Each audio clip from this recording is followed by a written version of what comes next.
Hey you guys, so today I'm going to be making like a really quick video hopefully, and I'm just going to show you how I fix my broken pressed powder products. Now this, as you can see, this is a blush. I bought it on Shop Miss A, and even though they wrapped it individually in bubble wrap as well as wrapping the whole package in bubble wrap along with all of the other products, unfortunately it didn't make it intact, and I've had this for like ages, for ages and ages, and I've been trying to use it just as is, but because it never really bothered me that it was broken. I was never going to travel with it or need to use it outside of my home, so it never really bothered me that it was broken because it is still usable.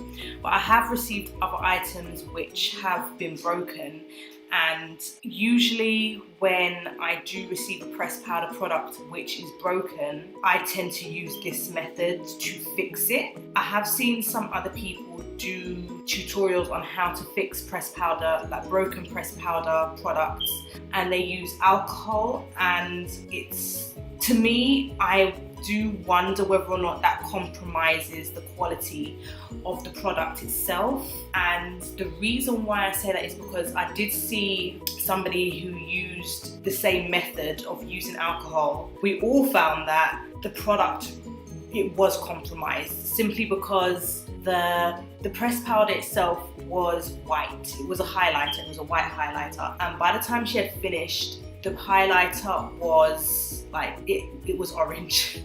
And I don't know if the alcohol was bad, I don't know what the situation was, but it went from a white powder to orange, and obviously that's not the shade that she had purchased. So I'm going to show you what I have decided to do whenever I get pressed powder products which are broken, or if I break my pressed powder products. This is what I tend to do, and I don't have to use any kind of liquid, any kind of solution at all.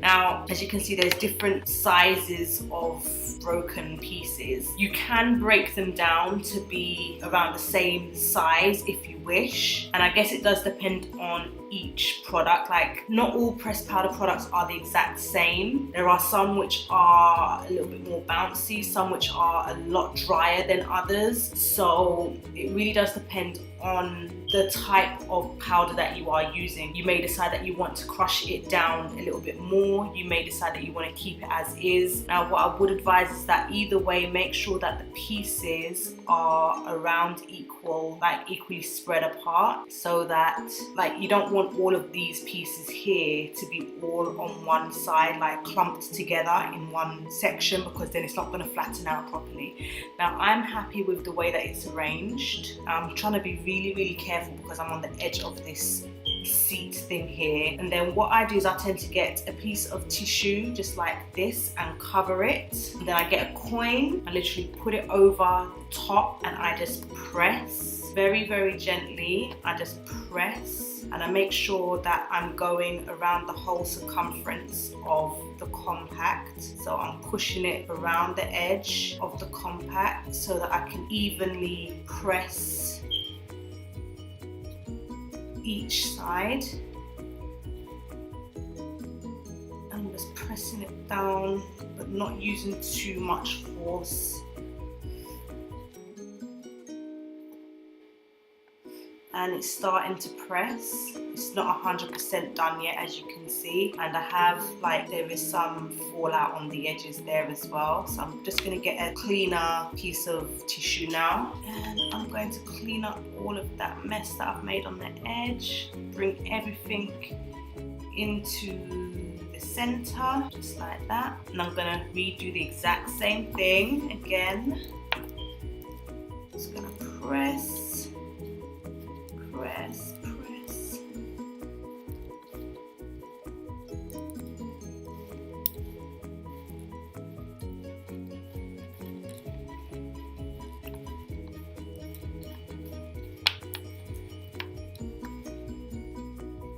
And we are getting there. It's mainly on this side with the smaller shards.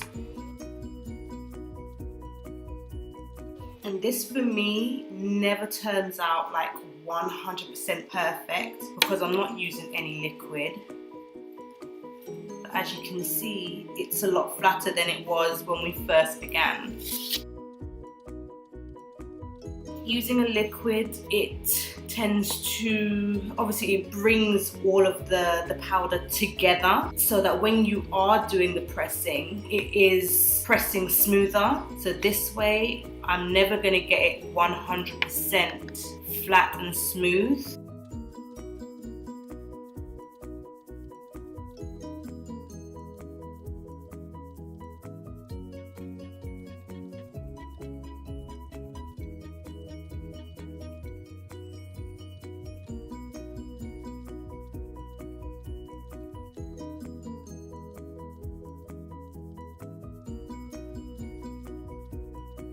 And that is exactly how it's turned out.